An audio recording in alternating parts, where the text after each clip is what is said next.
CNN Radio. Siempre del lado de la información. Bueno, 10 de la mañana, 49 minutos. Dice un tuit de Charlie Cardoso, el concejal: 72 horas después de haberse iniciado la usurpación de tierras en Maradona y Circunvalación, y con denuncias del domingo de la Municipalidad de Rosario y dueños, y con la policía en el lugar, ningún fiscal de fragancia se anima a dictar la orden de desalojo. Avalar este proceder, dice Charlie Cardoso, es ilegal. Bueno, muy bien. Cambiamos de tema, nos metemos un poquito en la economía. Estamos viendo que el gobierno está total y absolutamente desorientado, perdido. Atrás del gobierno estamos todos los demás, desorientados y perdidos, desde lo político y desde lo económico.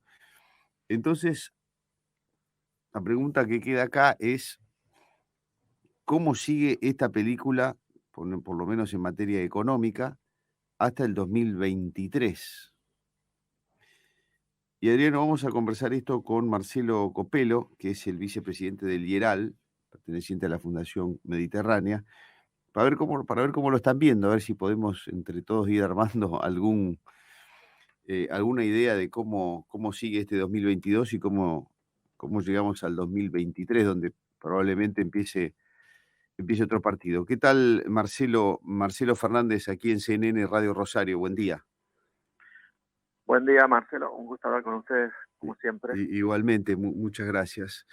Bueno, ¿cómo están viendo lo que sigue del 2022 hasta llegar al 2023, Marcelo, en materia económica? Sí, bueno, no se puede hablar de la economía hoy sin tener en cuenta las disputas de poder que hay en el oficialismo. Por un lado, el presidente, el ministro de Economía, están tratando de cumplir hasta donde se pueda con el acuerdo con el FMI, una política que intenta ser un poco menos expansiva, más cuidadosa de los recursos, por el acuerdo firmado y también porque la inflación está alta y se puede espiralizar. Por el otro lado, otro grupo de gobierno que evidentemente presiona para una política más expansiva, más gasto, en definitiva, más gasto público, mayor pago y gasto de en planes sociales, gasto público en general, que seguramente lo hacen pensando en que de esa manera el consumo va a estar alto, y por supuesto que eso tiene el riesgo de que suba más la inflación. Sería el gran riesgo de esta segunda opción. Y allí en esa interna va a evolucionar la economía. Si sigue la línea el presidente con su ministro, entiendo que se podría llegar a evitar que la inflación este año pase o llegue a los 3 dígitos, ¿no? Tengamos en cuenta que si la inflación entre mayo y diciembre fuera, por ejemplo, 4% mensual, ya de todas maneras va a terminar cerca del 70% la inflación en todo el año. Sí. Ahora, si la inflación es 6% mensual hasta fin de año, ya nos acercamos al 100%. Entonces, querer en este caso implementar una política muy expansiva es jugar con fuego, ¿no? Ya lo sabemos. Que es la estrategia que seguiría una porción de los componentes de gobierno que recién mencionábamos que quieren reactivar vía consumo. Uh-huh. Esas Sí. son, en grandes líneas, las perspectivas que hay en base a esas dos posturas. Ahora, además de este planteo que usted nos está haciendo, Marcelo, muy claro, muy nítido sobre las dos patas que tiene este gobierno, está el condimento político que le mete una incertidumbre tremenda, y está el tema de la dificultad para trabajar en el día a día, por ejemplo, para obtener productos importados, ya no finales, sino para a su vez producir.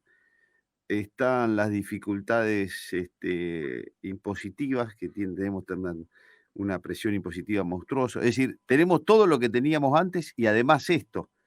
Se pone difícil para para la gente, Sí. se pone difícil para las empresas, me parece. Ahí recién cuando decía de que la intención de reactivar vía consumo eh, tiene como un límite, es la tasa de inflación que ya está muy alta. El otro límite que no habíamos planteado antes es las reservas que tiene el Banco Central, que están muy bajas y no se están recuperando al ritmo esperado con el mismo acuerdo con el Fondo Monetario Internacional. Y cuando hay pocas reservas, pocos dólares en el Banco Central, es difícil tener una recuperación de la actividad económica que dure mucho, porque apenas la actividad se empieza a recuperar, se importan más bienes, eso es normal, y al importarse más bienes, si no exportas más, se te terminan las reservas. Tenés que devaluar el peso y eso trae una recesión. Entonces, esa también es una limitante muy grande para que siga habiendo una recuperación de la economía este año e inclusive el año que viene. Y las reservas, a pesar de que estamos transitando los meses de mayor liquidación del Claro. campo, abril, mayo, junio, julio, las reservas están creciendo muy poquito, por debajo de lo que debería ser para esta etapa del año. Entonces, esa restricción está ahí muy clara. En base a esa restricción, en la cual faltan dólares, existe el cepo. Como bien decías, restricción a las importaciones. Van regulando en función de los dólares que tienen. Y cada vez hay más cepo. Esperemos que no haya anuncios adicionales sobre ampliación del cepo, porque evidentemente se vuelve asfixiante para la actividad económica y también para el desenvolvimiento de las familias en general. Marcelo, ¿cómo estás? Adriano Mandolesi te saluda. Buen día, ¿cómo estás? ¿Qué camino imagina de acá a la economía que le entregue este gobierno al próximo gobierno, ¿no? ¿Qué Argentina va a recibir un próximo mandato, un próximo gobierno? Es muy probable que en esa visión de gobierno en la interna, que es la alternativa, digamos, la de la vicepresidenta y sus seguidores, además de estimular el consumo, probablemente querrían entregar el gobierno en diciembre del 2023, si es que no siguen en la administración, con un tipo de cambio retrasado, bastante más retrasado que el actual, y con poca reserva en el Banco Central, porque esa misma política llevaría a esa situación. Sería repetir la experiencia del gobierno que tenía en el 2015, en el cual en diciembre había un tipo de cambio muy bajo, muy pocas reservas en el Banco Central, y la nueva administración tenía que solucionar esos dos problemas muy importantes. Uh-huh.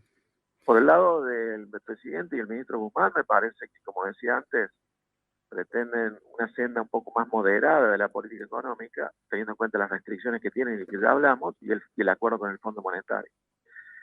En ese acuerdo, el dólar no se puede seguir abaratando, porque debe seguir cerca de la inflación para que no se siga retrasando el tipo de cambio.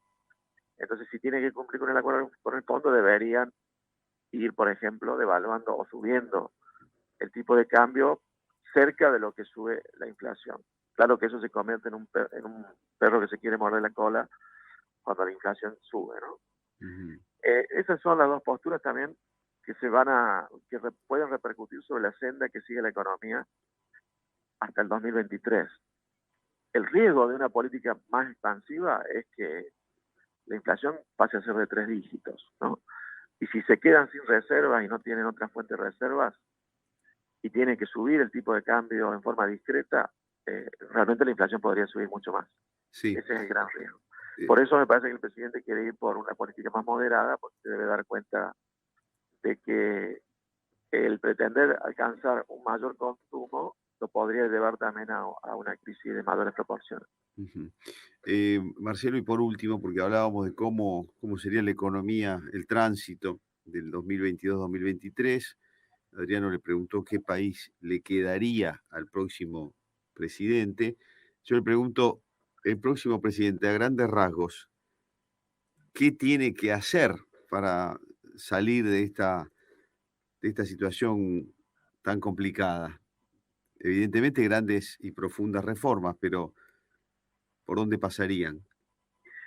Desde el punto de vista estructural, hacer aquello que no hicimos por décadas, que es tener primero un Estado ordenado, equilibrado en sus cuentas públicas, que deje de tener déficit y deje de endeudarse y o generar inflación.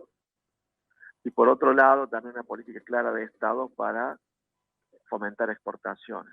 Es algo que tampoco ha ocurrido por décadas en Argentina, y porque tenemos siempre un sesgo anti-exportador, nos quedamos sin dólares y nos metemos en repetidas crisis. ¿Qué implica, digamos, una política de Estado para exportar? Bueno, muchas cosas. Por ejemplo, no meterse con los precios de las exportaciones, con las restricciones y tratar de solucionar los problemas vía demanda. Por ejemplo, si por exportar carne sube el precio de la carne, en lugar de subir retenciones, en lugar de poner cupos a la exportación, y bueno, habrá que subsidiar a una porción de la demanda, las familias de menores ingresos, cuando compran alimentos o cuando compran carne, pero no meterse con la oferta.